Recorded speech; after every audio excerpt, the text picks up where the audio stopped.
5 ចំណុចធ្វើឲ្យដឹងច្បាស់ពីទុរេនវៀតណាមនៅសល់ចូលជននិងគ្មានអ្នកទិញបរិភោគ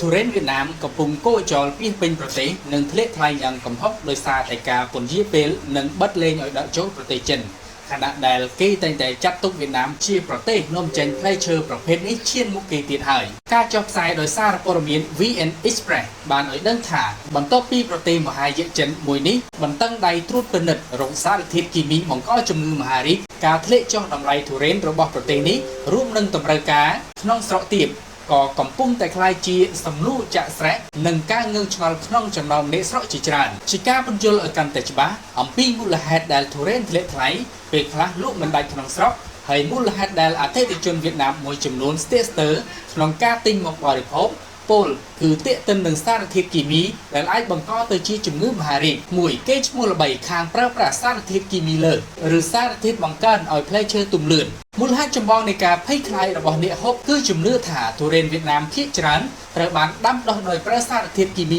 លើសកម្រិត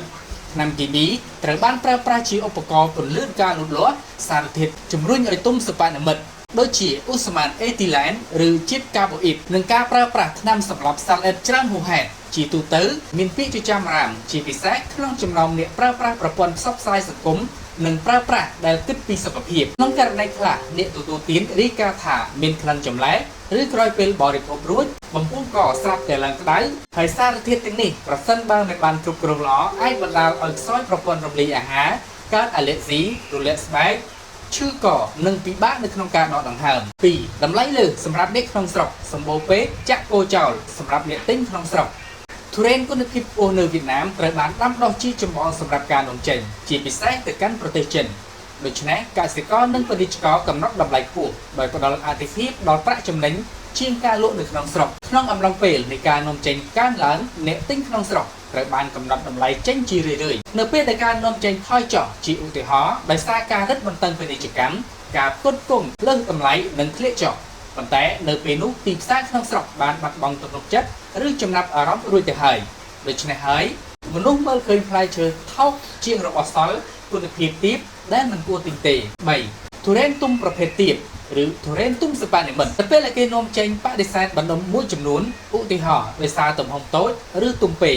ពួកវាត្រូវបានបោះចោលនៅក្នុងទីផ្សារក្នុងស្រុកផ្លែឈើទាំងនេះច្រើនតែទុំលើសពេកមានរសជាតិឆ្ងាញ់ឬមានជាតិគីមីហើយធ្វើឲ្យមនុស្សគិតថាទុរេនវៀតណាមទាំងអស់មានគុណភាពអន់ទោះបីជាវាខ្លះគ្រាន់តែជាពាក្យចចាមអារ៉ាប់ក្តី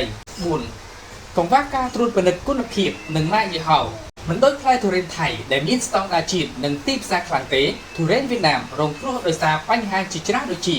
មិនមានស្លាកប្រភពដើមច្បាស់លាស់មិនមានអត្តសញ្ញាណម៉ាកជាតិគុណភាពមិនស៊ីសង្វាក់គ្នាពីអ្នកលក់ទៅអ្នកលក់ភាពមិនស៊ីសង្វាក់គ្នានេះហើយដែលធ្វើឲ្យអ្នកប្រើប្រាស់មានអារម្មណ៍ថាពួកគេកំពុងតែប្រថុយរាល់ពេលដែលពួកគេទិញទុរេនរបស់កសិករវៀតណាមជាពិសេសទុរេនវៀតណាមដែលផលិតក្នុងកសិដ្ឋានមិនមានស្តង់ដារមិនគ្រប់គ្រងដោយរដ្ឋអាចប្រើប្រាស់ថ្នាំសម្លាប់សត្វល្អិតនិងសារធាតុបង្កប៉ះពាល់ដល់រាងកាយជ្រុលហួសហេតុ 5. ការផ្គត់ផ្គង់លើក្នុងរដូវប្រមូលផលការផ្គត់ផ្គង់លើក្នុងរដូវប្រមូលផលគ្មានដំណោះស្រាយសម្រាប់ស្តុកទុរេនសុទ្ធតែមានរដូវកាលដែលត្រូវទុំនិងត្រូវពេលកាត់យកមកលក់ឲ្យត្រូវស្តង់ដារនៃផ្លែឈើ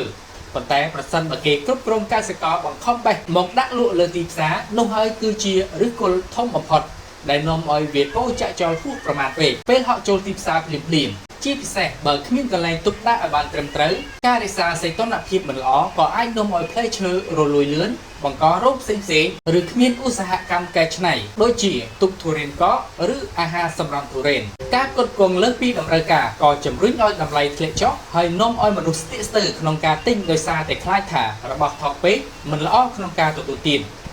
សរុបមកមិនមែនទុរេនវៀតណាមទាំងអស់គឺមានគ្រោះថ្នាក់ទេតែមានបញ្ហាពាក់ព័ន្ធនឹងការផលិតដែលគ្មានការគ្រប់គ្រងនិងកសិករមួយចំនួនដែលប្រើប្រាស់សារធាតុគីមីប្រើសារជាតិខុសច្បាប់ឬមិនត្រូវស្តង់ដារជាតិដូច្នេះហើយហេតុអ្វីបានជាអ្នកទទួលទានផ្លែឈើខ្លះនៅវៀតណាមនិងតំបន់មួយចំនួនខ្លាចរអាពុំហ៊ានទិញដោយគិតថាបើវាមានតម្លៃថោកវាត្រូវតែមានដាក់គីមីធ្វើឲ្យទុំលឿនឬសល់ពីការបដិសេធនៃការនាំចេញទៅក្រៅស្រុកជាដើម